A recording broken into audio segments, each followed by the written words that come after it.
tudo bem? Mais uma vez aqui com você e hoje com a nossa quarta lição, o Ministério Avivado de Jesus. Eu espero que seja uma bênção na sua vida. Não esquece, deixa a sua curtida aí, tá? Que ajuda bastante aí o canal a crescer e também o YouTube enviar para você quando tiver conteúdo meu aqui no canal, tá? Outra coisa também é que ao final desse vídeo você vai encontrar algumas dicas para, se você caso seja professor, e também você vai encontrar o vídeo que tem 3 dinâmicas para você, ou você inclui todas na sua aula, no seu plano de aula, ou você observa aí qual que é mais interessante para a linha que você vai escolher seguir aí com seus alunos, ok? Bom, falado tudo isso, vamos aí à nossa EBD. Bom, o Ministério Avivado de Jesus são 4. E aí nosso texto áureo é: então, pela virtude do Espírito, voltou Jesus para a Galileia e a sua fama correu por todas as terras em derredor. Lucas 4,14. A nossa verdade prática. O alcance espiritual da vida de um crente avivado revela a extraordinária atuação do Espírito Santo. A nossa leitura bíblica em classe, Lucas 4, de 14 a 22. Então, pela virtude do Espírito, voltou Jesus para a Galileia, e a sua fama correu por todas as terras em derredor, e ensinava nas suas sinagogas, e por todos era louvado. E chegando a Nazaré, onde fora criado, entrou num dia de sábado, segundo o seu costume, na sinagoga, e levantou-se para ler. E foi-lhe dado o livro do profeta Isaías, e quando abriu o livro, achou o lugar em que estava escrito: O Espírito do Senhor é sobre mim, pois que me ungiu para evangelizar os pobres, enviou-me a curar os quebrantados do coração, a apregoar liberdade aos cativos, a dar vista aos cegos, a pôr em liberdade os oprimidos, a anunciar um ano aceitável do Senhor. E cerrando o livro e tornando a dá-lo ao ministro, assentou-se. E os olhos de todos na sinagoga estavam fitos nele. Então começou a dizer-lhes: hoje se cumpriu essa escritura em vossos ouvidos. E todos lhe davam testemunho e se maravilhavam das palavras de graça que saíam da sua boca e diziam: não é este o filho de José? Nossa palavra-chave: Jesus. Nosso tema e nossos subtópicos: Jesus e a pessoa do Espírito Santo. O Espírito Santo na vida de Jesus e o Espírito Santo no ministério de Jesus. Bem, o ministério de Jesus teve início na Galileia. E não foi porque ele simplesmente amava a Galileia ou sentia atração por aquela cidade, tinha conhecidos naquela cidade. Não. O que acontece aqui é que, como a gente já viu, o ministério de Jesus, ele é não um ministério solitário, mas um ministério que tem a virtude do Espírito Santo. Então, movido pelo Espírito Santo, foi que Jesus foi conduzido à Galileia e ali iniciou o seu ministério. Inclusive, sofrendo desconfiança daqueles próprios que ali habitavam. Mas sim, foi louvado por muitos que ali o ouviam. Agora, claro, aqueles que, inclusive a gente viu nessa passagem bíblica que foi lida, que alguns comentavam como: esse não é o filho de José? Ou seja, isso já fomentava uma certa dúvida, que fez com que muitos daqueles não recebessem a bênção ou os milagres, ou tivessem uma boa aceitação da palavra do Senhor Jesus, justamente vinculando Jesus ao filho de José. Ou seja, Jesus, ele se coloca, Jesus, ele tem sempre na sua caminhada, no seu ministério, se coloca como sendo o Filho de Deus, aquele que tinha sido escolhido já, comentado nas Escrituras, que viria, aquele que seria o libertador, aquele que seria o Messias, mas muitos não o receberam. Então, o que acontece aqui é que nessa primeira parte do estudo, Lá em Lucas 4,14, a gente vê, né? Então, pela virtude do Espírito, voltou Jesus para a Galiléia e a sua fama correu por todas as terras em derredor. O que me chamou a atenção aqui no Espírito Santo na vida de Jesus é que hoje nós temos, aqui eu destaquei, né, um método coaching voltado para o desenvolvimento humano e empresarial. Além de usar técnicas administrativas, usa a linguagem ericksoniana, que é uma técnica de hipnose. E aqui o autor ele destacou, né, que a hipnose ericksoniana é um método de hipnose indireta criada por Milton Erickson. Considerado como o pai da hipnoterapia, foi um psiquiatra e psicólogo americano. Erickson descobriu que a sugestão indireta poderia resultar em uma mudança comportamental terapêutica. Ele preferiu conversar com clientes usando metáforas, contradições, símbolos e antídotos para influenciar seu comportamento em vez de ordens diretas. Então, veja bem, esse chamado, né, para essa técnica coaching, o que é que ocorre? Muitas igrejas hoje têm essa visão, né, organizacional, administrativa, e claro que não há nada contra isso. Mas o que ocorre, o que nós temos visto hoje, é que muitas igrejas estão simplesmente esquecendo a ação e a importância do Espírito Santo para decisões, para tomada de ação. Então veja que Jesus, sendo Deus, ele orava. Jesus, sendo Deus, ele se colocava na dependência do Espírito Santo. O Espírito Santo era quem o conduzia.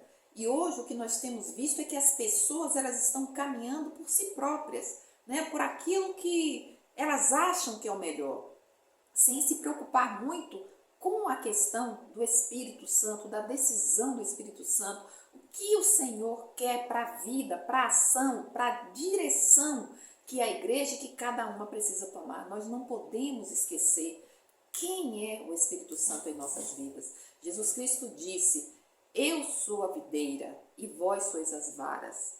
Se você não estiver ligado em mim, você não vai poder dar fruto. Porque sem mim você não pode fazer nada. Nós precisamos estar ligados na videira verdadeira que é Cristo Jesus. Ou seja, tudo que você faz, se não for a última palavra do Senhor, se não for pelo Senhor, é que simplesmente a gente não consegue. Você vai ter algo muito bem feito, algo muito bonito, mas algo feito na carne. Não é algo espiritual, não é algo que transforme vidas, que mude mentalidades, né? É simplesmente algo muito bonito, porque, claro, o homem pode fazer algo assim, mas não é disso que se trata o Evangelho de Cristo. Se trata em fazer coisas pelo poder do Espírito, pelo poder do céu. Então, é justamente isso que nós aprendemos com o Senhor Jesus e o seu exemplo. Aqui eu destaquei, precisamos ser cheios do Espírito Santo para obtermos êxito e vitória em nosso ministério. Jesus e o Espírito Santo estão eternamente em comunhão perfeita na Trindade. Para os judeus, só há um Deus no singular, baseado no que diz o Antigo Testamento. Lá em Deuteronômio 6,4 diz: ouve Israel, o Senhor, nosso Deus, é o único Senhor. O apóstolo Paulo diz: todavia para nós há um só Deus, o Pai de quem é tudo e para quem nós vivemos. Está lá em 1 Coríntios 8, no verso 6. Precisamos ser cheios do Espírito Santo para obtermos êxito e vitória em nosso ministério. E foi justamente isso que a gente viu, né, na vida de Jesus, no seu nascimento, no seu batismo, na tentação de Jesus. Você observa que o Espírito Santo sempre estava aí. Lucas 1,35. E respondendo o anjo, disse-lhe: descerá sobre ti o Espírito Santo, e a virtude do Altíssimo te cobrirá com sua sombra. Por isso também o santo que de ti há de nascer será chamado Filho de Deus. Em Lucas 2, 21 a 24. E quando os 8 dias foram cumpridos para circuncidar o menino, foi-lhe dado o nome de Jesus, que pelo anjo lhe fora posto antes de ser concebido. E cumprindo-se os dias da purificação dela, segundo a lei de Moisés, o levaram a Jerusalém para o apresentarem ao Senhor, segundo o que está escrito na lei do Senhor, todo macho primogênito será consagrado ao Senhor, e para darem a oferta segundo disposto na lei do Senhor, um par de rolas ou 2 pombinhos. Marcos 6:3. Não é este o carpinteiro, filho de Maria, e irmão de Tiago, de José, de Judas e de Simão? E não estão aqui conosco suas irmãs? E escandalizavam-se dele. Mateus 3,16. E sendo Jesus batizado, saiu logo da água, e eis que lhe se abriram os céus, e viu o Espírito de Deus descendo como pomba e vindo sobre ele. E eis que uma voz dos céus dizia: Este é o meu Filho amado, em quem me comprazo. Ou seja, tanto no nascimento como no batismo, o Espírito Santo estava sempre presente. A princípio, o anjo Gabriel apareceu a Maria e deu todas as informações que ela precisava. Também, da mesma forma, do batismo de Jesus, o Espírito Santo que vem sobre forma corpórea sobre o Senhor Jesus, dando todas as confirmações de que o Senhor era o Filho de Deus. Mas aqueles que habitavam ali, aqueles que conheciam a Ele, mas aqueles que viviam ali, que conviviam, que conheciam a Jesus, sempre vinham, né? Sempre traziam, né? Não é esse o filho de José? E dizia o nome dos seus irmãos. E enfim, fazendo com que dessa forma, aquele poder que poderia, inclusive, chegar, né, até eles, era bloqueado. Por quê? Porque para que você creia, você precisa ter fé. E ali aqueles homens precisavam abrir as suas mentes e não ver Jesus um mero ser humano, né, comum, normal. Sabemos que sim, que ele era um homem comum, normal, mas ele também era Deus.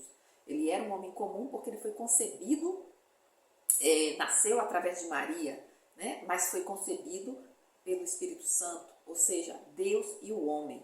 Então, 100% Deus, mas 100% homem.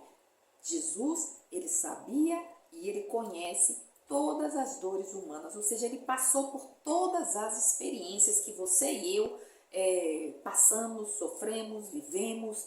O Senhor Jesus sabe todas as coisas por experiência própria, digamos assim. E na tentação de Jesus, nós temos Mateus 4, de 1 a 11. Então veja que depois de 40 dias e 40 noites ali no deserto, em jejum, o Espírito Santo foi fundamental para que o Senhor Jesus pudesse ter toda a força que ele necessitava para combater todas as tentações que veio sobre ele. O diabo ele estava ali e colocava a cada momento em uma situação que era justamente situação a qual a carne dele, né, poderia responder positivamente. Né? Era o alimento, era a glória, né, o poder que o homem pode receber aqui em vida, aqui na terra. Mas todas essas coisas, né, inclusive a reivindicação de que se ele era o Filho de Deus, mas o Senhor a todas elas respondeu como está escrito. Ou seja, o Senhor ele conhecia a palavra. Da mesma forma, você e eu precisamos ter esse conhecimento da palavra do Senhor para que diante das tentações que se vêm, né, que sobrevêm sobre nós, que a gente possa rebater com a palavra de Deus, né? Está escrito. Então a gente precisa não apenas simplesmente responder, mas ter dentro de nós essa confirmação daquilo que a palavra de Deus propõe para as nossas vidas, porque só assim poderemos ter realmente a vitória sobre o pecado, porque a tentação fatalmente ela virá. E o Senhor Jesus, ele tinha ali a presença do Espírito Santo. Bom, a gente vai então para o Espírito Santo no ministério de Jesus. O ministério de Jesus teve início debaixo da unção do Espírito Santo aos 30 anos de idade. Então, nós temos aqui alguns objetivos. E a gente viu uma passagem bíblica a qual o Senhor Jesus ele coloca justamente qual é o objetivo, né? Qual a finalidade, o que se espera dele, qual a sua missão, digamos assim. E aí nós temos, né, o Lucas 4, 18 e 19 que diz: O Espírito do Senhor é sobre mim, pois que me ungiu para evangelizar os pobres, Enviou-me a curar os quebrantados do coração, a apregoar liberdade aos cativos, a dar vista aos cegos e pôr em liberdade os oprimidos, a anunciar o ano aceitável do Senhor. Então nós temos aqui os 3 primeiros objetivos, que o primeiro seria para evangelizar os pobres, né? Esse é o primeiro objetivo, e o versículo está aqui em Mateus 19, 23, 24, o Senhor dizendo: em verdade vos digo que é difícil entrar um rico no reino dos céus, e outra vez vos digo que é mais fácil passar um camelo pelo fundo de uma agulha do que entrar um rico no reino de Deus. Aqui a gente pode chegar à seguinte conclusão: o Senhor Jesus começou o seu ministério aos 30 anos e começou evangelizando os pobres. Possivelmente ele já sabia que o seu ministério não seria um ministério longo. E quando o Senhor diz, né, aos seus discípulos que era mais fácil passar um camelo do que um rico entrar no reino de Deus, óbvio, né, que com tão pouco tempo, os pobres, no caso, seriam as pessoas, né, de mais, assim, digamos, que teriam um acesso mais próximo ao Senhor. Não que o Senhor tivesse algum tipo de acepção, porque, inclusive, ele pregou para algumas pessoas que foram, né, pessoas que tinham condições financeiras, como foi o caso de Zaqueu. Né? Zaqueu tinha muito dinheiro e chegou à salvação àquela casa. Nicodemos também, o qual o Senhor teve um diálogo com ele, inclusive um fariseu, né? Mas a grande maioria não tinha esse coração aberto. Porque a gente vê isso hoje, né? Normalmente as pessoas que têm condições sociais, que têm uma vida confortável financeiramente falando, essas pessoas normalmente creem que isso é mais algo para alguém que não tem condições, algo para alguém que não sabe pensar, né? Triste, mas acham que são pessoas realmente pobres e que pobre não tem outra opção senão buscar na religião o conforto. Infelizmente, essa é a visão deles, e o Senhor Jesus sabia disso, né? Então, por esse motivo, um dos motivos foi justamente pregar para os pobres.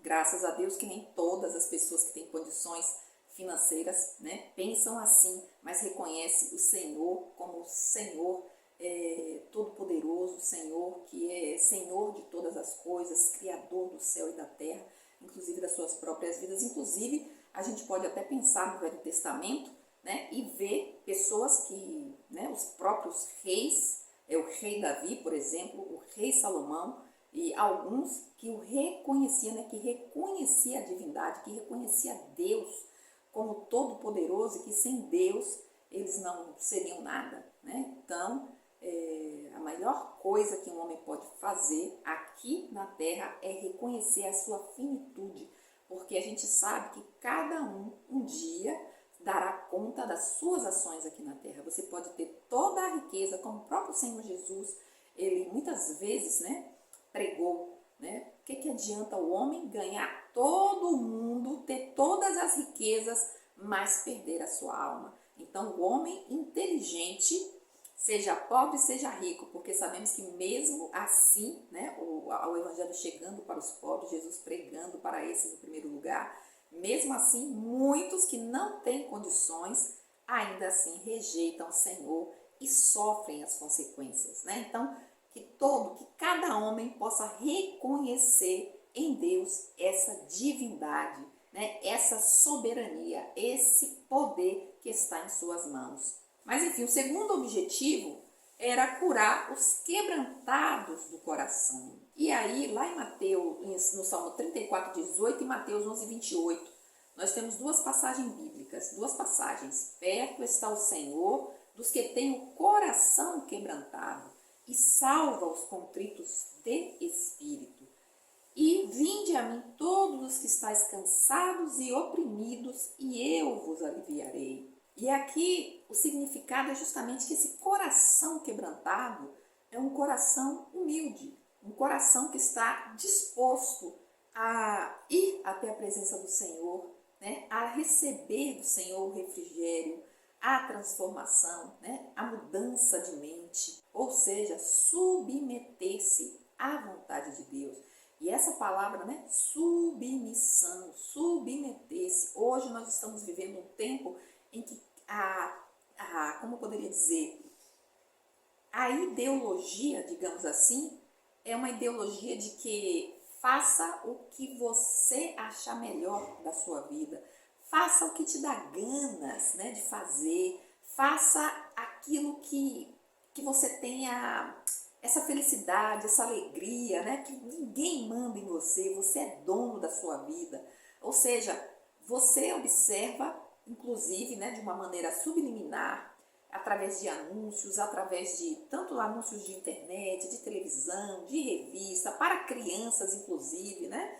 Que eles são livres, né? Faz o que te dá ganas de fazer, você é livre, né? A vida é sua, haja como você quiser, né? Agir, viva como você, não importa o outro, não importa, né? Aquilo que é colocado para você como autoridade. E Deus, nós sabemos, né? É uma autoridade sobre nossas vidas. Mas quem está disposto a submeter-se ao senhorio de Cristo, né? Na verdade, nós sabemos que só aqueles que são sábios, só aqueles que são fortes podem submeter-se àquele, né, que tem todo o poder.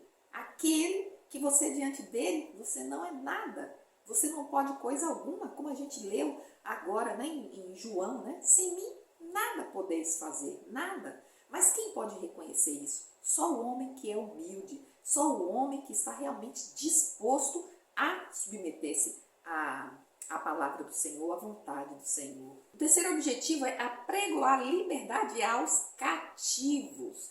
E lá em Romanos 8, 20 e 21, porque a criação ficou sujeita à vaidade, não por sua vontade, mas por causa do que a sujeitou, na esperança de que também a mesma criatura será libertada da servidão, da corrupção, para a liberdade da glória dos filhos de Deus.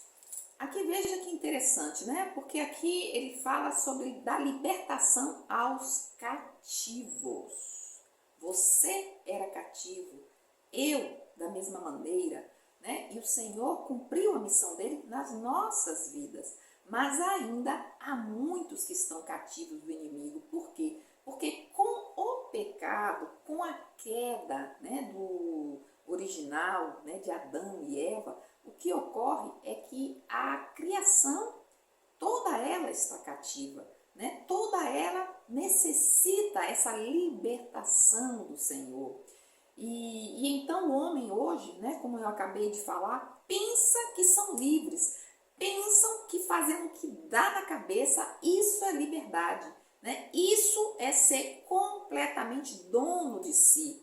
Ou seja, nós não queremos ninguém tomando conta da nossa vida, nos dizendo o que fazer, para onde ir. Ninguém. As pessoas que são cativas do inimigo, do diabo, elas simplesmente querem viver acreditando que são livres, mas elas são livres entre aspas, né? Porque a liberdade, como o Senhor Jesus disse, se eu vos libertar, então sereis verdadeiramente livres. Do contrário, é um engano, né? E são pessoas que estão sendo enganadas pelo diabo com toda a atividade pecaminosa de engano, de vícios, de mentira, de idolatria, de atitudes que desagradam ao Senhor com essa mentira, a qual, quando o Senhor Jesus estava no deserto, ele estava sendo tentado e as mentiras que o diabo estava colocando para o Senhor Jesus, se o Senhor Jesus não fosse Deus, ele também seria um cativo do inimigo, ele também seria cativo ali de Satanás, mas o Espírito Santo de Deus, a presença de Deus era com ele. Por isso, a necessidade que nós temos de levar todos os nossos pensamentos cativos à presença de Deus. O nosso quarto objetivo, o Senhor ele veio para dar vista aos cegos. E aí nós temos João 9, 39, 41 que diz, e disse-lhe Jesus, eu vim a este mundo para juízo, a fim de que os que não veem, vejam, e os que veem sejam cegos. Aqueles dos fariseus que estavam com ele, ouvindo isso, disseram-lhe, também nós somos cegos? Disse-lhe Jesus, se fosseis cegos, não teríais pecado. Mas como agora dizeis, vemos, por isso o vosso pecado permanece. Veja que aqui a cegueira que Jesus está falando, na verdade são duas, né? Jesus ele tinha tanto o poder de curar uma cegueira física, como foi o caso de muitos momentos Jesus curar pessoas que estavam cegas, desde inclusive de sua nascença, mas aqui no caso, como houve inclusive esse diálogo aí com os fariseus, né, Jesus aí ele já está tomando uma outra dimensão, uma outra direção em relação a essa cegueira, que talvez aqueles homens não tivessem essa compreensão, que é a cegueira espiritual. Muitos conseguem enxergam muito bem, mas não conseguem ter uma visão espiritual da realidade de quem é Jesus Cristo. E é justamente essa cegueira espiritual que causa todos os males humanos e de cunho de todas as imoralidades que nós vemos, né, o ser humano cometendo hoje. Toda a incredulidade na palavra do Senhor. Então, é claro, né, quando a gente fala de incredulidade, digamos que a incredulidade é a mãe de todos os pecados. Por quê? Porque quando você crê, é claro que você vai agir para cumprir ou para viver de acordo com aquela sua crença, né? Se você crê em Deus, obviamente você vai fazer aquilo que a palavra de Deus disponibiliza, né, para nós, aquilo que o Senhor nos ensina, aquilo que a qual Deus nos direciona, todos os ensinos que nos direciona na sua palavra, né, a palavra de Deus que é a verdade. Mas se eu não creio, então eu vou agir conforme os meus pensamentos.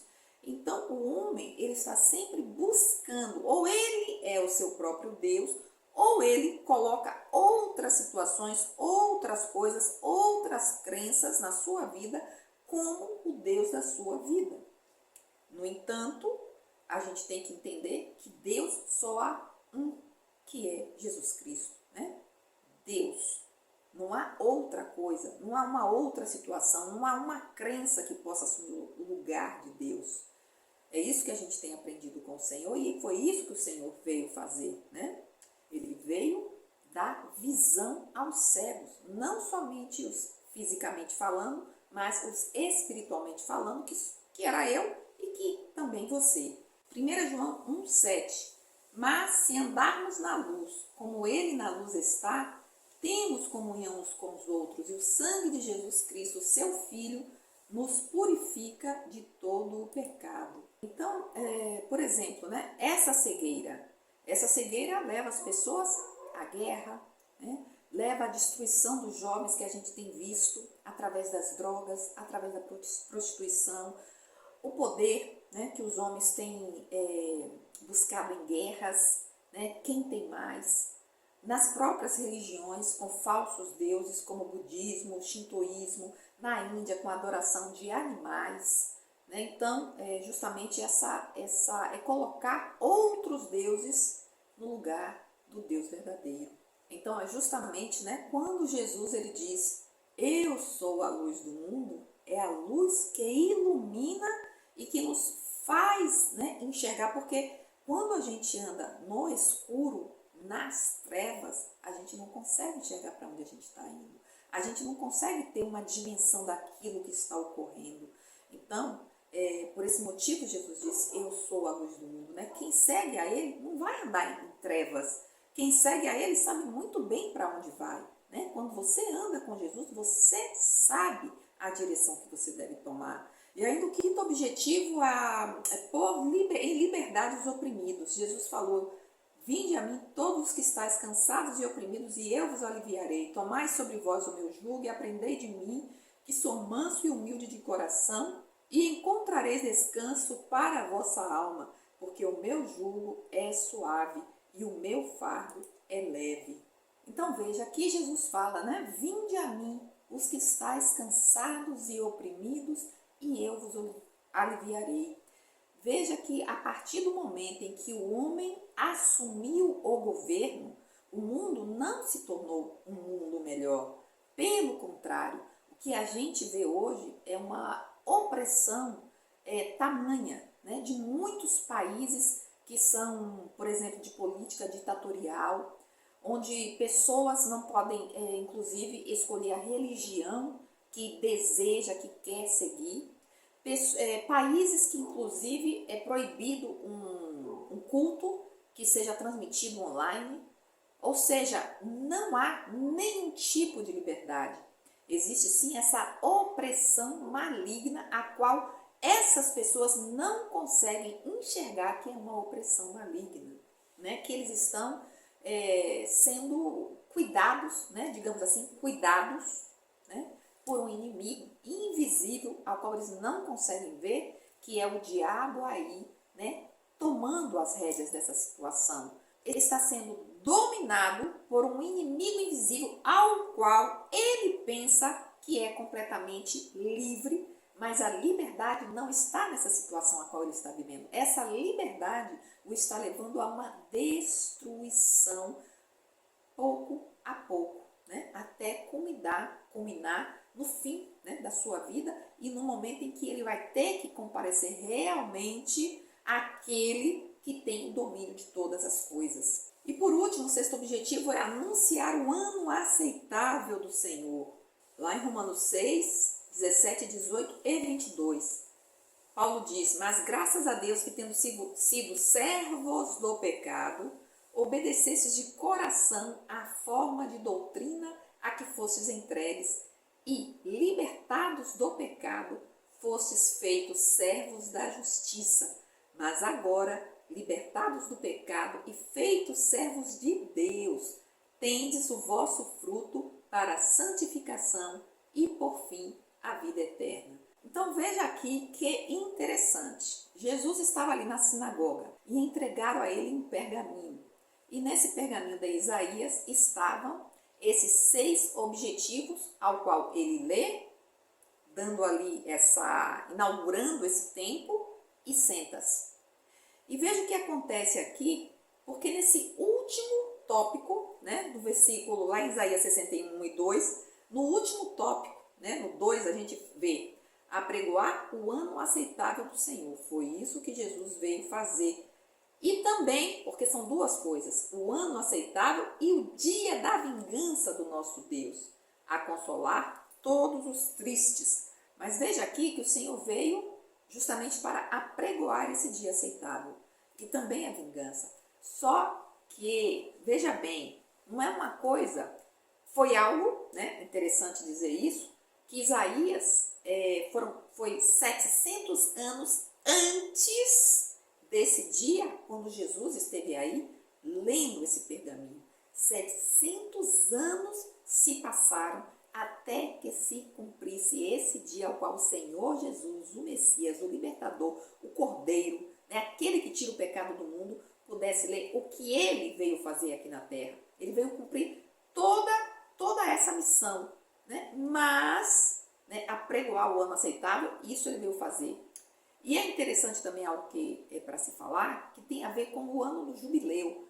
O ano do jubileu são 50 anos que era comum em Israel, onde ali havia a libertação, né? E eu vou explicar direitinho mais para frente, mas o que eu quero falar aqui para você é justamente que o dia da vingança ainda não chegou, né? O Senhor cumpriu aqui todas essas determinações, mas e foi justamente com essa vinda, já foi cumprido. A única coisa é que ainda não aconteceu esse ano, ou esse dia, ou esse tempo da vingança, que vai ser justamente quando o Senhor vai voltar, né? O Senhor vai voltar. E então sim, porque esse momento ao qual nós estamos vivendo é justamente esse momento em que nós esperamos, né, que todas essas questões sejam cumpridas. Principalmente que o homem consiga enxergar, consiga se render, consiga se libertar desse inimigo que tem oprimido, né, que tem levado ele cativo, sem nenhum tipo de liberdade, mas que ele pensa que ele é livre. E aqui eu destaco, né, esse ano do jubileu no Antigo Testamento, que são 3 características que distinguiam o ano do jubileu. Ano este que ocorria a cada 50 anos. O primeiro é que todos os escravos israelitas eram libertados, toda a propriedade propriedade dos ascendentes que tivessem sido vendida era devolvida à família original e a terra permanecia em repouso sem cultivo. Que interessante, né, pessoal?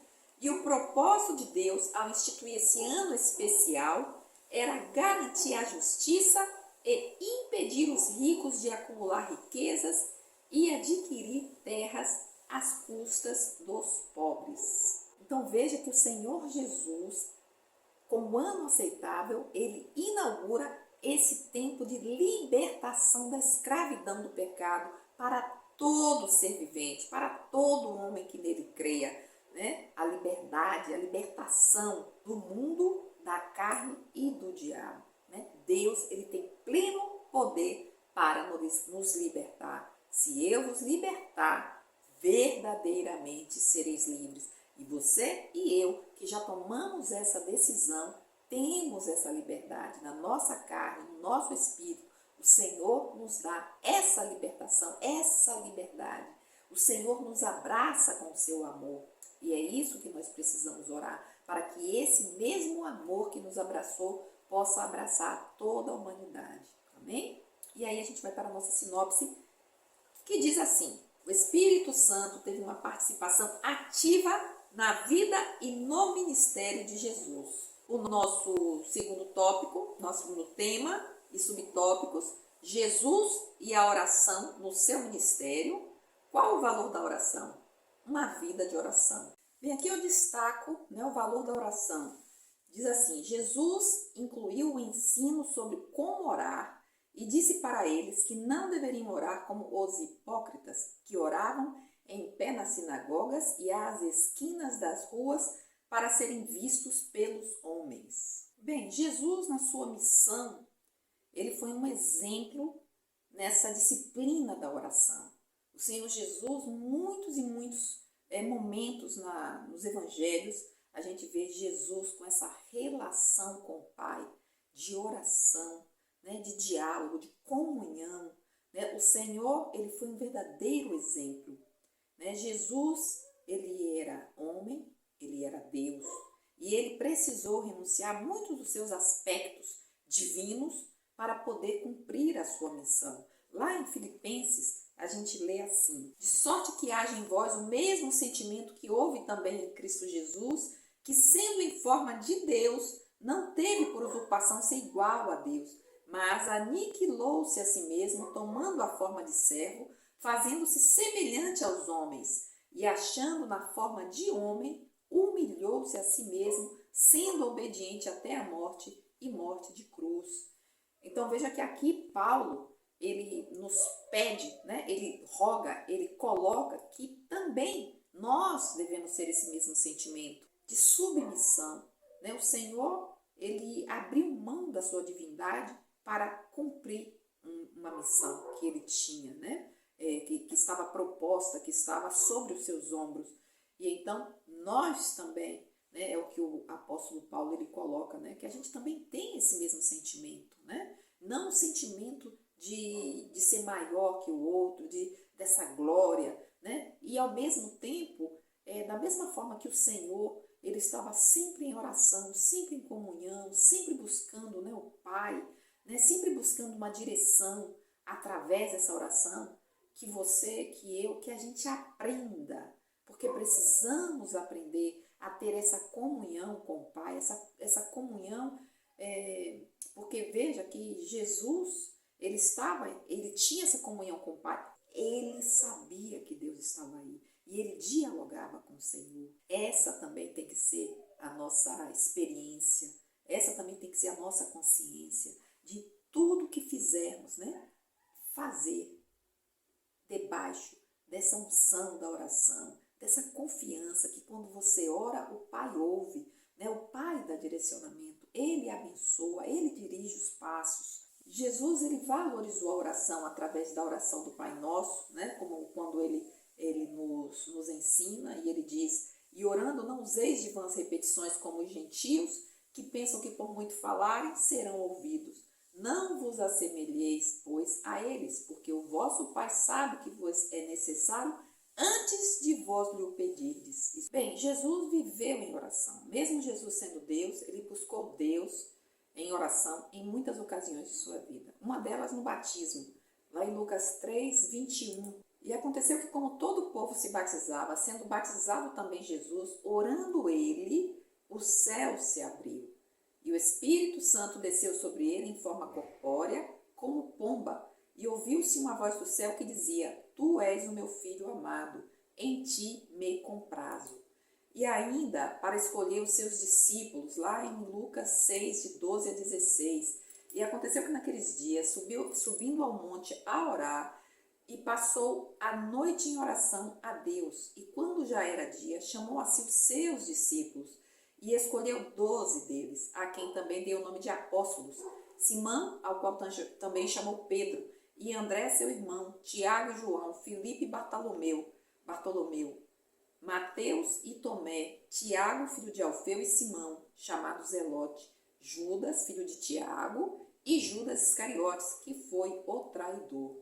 Ele também orou grato a Deus por revelar-se aos humildes. A gente vê isso em Lucas 10, 21 e Mateus 11, 25, que diz: Naquela mesma hora se alegrou Jesus no Espírito Santo e disse: Graças te dou, ó Pai, Senhor do céu e da terra, porque escondeste estas coisas aos sábios e inteligentes e as revelaste às criancinhas. Assim é, ó Pai, porque assim te aprouve. Bem, em Mateus 26, de 36 a 46, orando no Getsêmani, por 3 vezes, o Senhor está aguardando uma resposta, né, de que Deus realmente passe dele aquele cálice. Mas, ao final, o Senhor compreende que a resposta era negativa. Então, pela terceira vez, no verso 44, a gente vê: E deixando-os de novo, foi orar pela terceira vez, dizendo as mesmas palavras. Então chegou junto dos seus discípulos e disse-lhes: Dormi agora e repousai. Eis que é chegada a hora e o Filho do Homem será entregue às mãos dos pecadores. Levantai-vos, partamos. Eis que é chegado o que me trai. Ou seja, por 3 vezes o Senhor foi orar e pediu ao Pai que passasse dele esse cálice. Mas nesse versículo último, a gente vê que ali a resposta dele já estava em seu coração, né? Quando ele realmente reconhece: Levantai-vos, partamos, eis que é chegado aquele que me trai. Ou seja, esse se possível. Hoje o que nós temos visto são líderes, pastores, né, irmãos nas igrejas, dizendo que precisamos reivindicar, né, que... Então, quando o Senhor, o próprio Deus, ele coloca se possível, o que o Senhor aqui faz com que caia por terra é essa visão que nós temos visto em muitas igrejas, né? Essa visão do crente, da prosperidade, né? Dessa nova teologia que diz que o crente tem o direito de exigir, de reivindicar, de decretar. Ou seja, por que Jesus não decretou? Por que Jesus não reivindicou? Está amarrado, eu não vou tomar esse cálice. Né? Por que o Senhor não exigiu? Não. Jesus ele foi humilde a ponto de saber que ele tinha uma missão, e nós também temos uma missão. A nossa missão é seguir aquilo que Jesus fez. Né? Como Paulo que disse, né? Da mesma forma que o Senhor assumiu essa postura sendo ele Deus, nós também precisamos ser como o Senhor. Não reivindicar, não exigir, não decretar, né? Mas, se possível, Deus, se possível, faz isso, faz aquilo, aquilo outro. A palavra diz que devemos sim colocar tudo diante de Deus em oração, mas não exigir, não decretar. Onde está escrito isso? Na Bíblia eu não consigo encontrar, né? O ensino, esse ensino está totalmente errado, né? A gente aprendeu aqui com o Senhor Jesus. Se possível, passa de mim esse cálice. Contudo, não seja feita a minha vontade, mas a tua vontade, Senhor. É assim que precisamos orar. E a nossa sinopse: a oração teve um papel importante no ministério terreno de Jesus. O nosso último tópico, né? Uma vida de unção, na unção do Espírito Santo, a unção do Espírito na vida do obreiro e a unção do Espírito na vida do crente. A unção do Espírito na vida do obreiro. Nenhum ministério vinculado à igreja do Senhor Jesus pode ser bem sucedido se os que nele são envolvidos não tiverem uma vida na unção do Espírito Santo. Lá em 1 Timóteo 4,7 nós lemos, quando Paulo ele fala a Timóteo: mas rejeita as fábulas profanas e de velhas e exercita-te a ti mesmo em piedade, porque o exercício corporal para pouco aproveita, mas a piedade para tudo é proveitosa, tendo a promessa da vida presente e da que há de vir. Ou seja, o cristão ele não pode negligenciar uma vida de oração, de jejum, de estudo devocional da palavra de Deus. É a palavra de Deus, é a oração, é o jejum que nos faz fortalecidos para desenvolvermos tudo aquilo que o Senhor exige de nós enquanto nós estivermos aqui, porque cada um de nós também tem uma missão, mas essa missão só será bem-sucedida quando realmente nós cristãos estivermos andando na unção do Espírito. Quando o apóstolo Paulo diz, que nós devemos ser cheios do Espírito Santo e não de vinho, e não daquilo que causa dissensão, dissolução, que faz com que o cristão ele haja na carne, porque a única coisa que realmente demonstra o amor um pelos outros é sermos cheios do Espírito Santo. Quando somos cheios do Espírito Santo, então ouvimos a voz de Deus. A unção do Espírito na vida do obreiro, viver uma vida na unção do Espírito não é um privilégio apenas dos que exercem vocação ministerial na igreja local. A palavra de Deus diz que nós somos o sacerdócio real.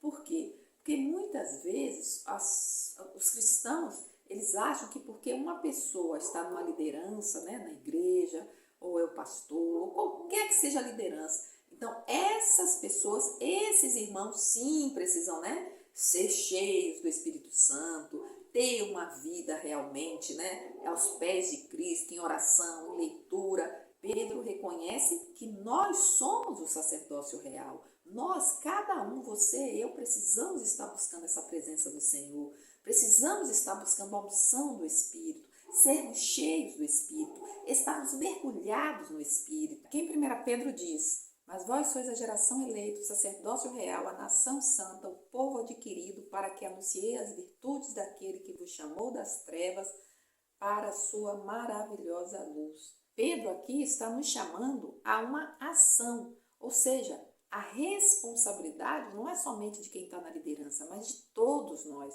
Aqui Pedro está dizendo que todos somos a geração eleita, a nação santa.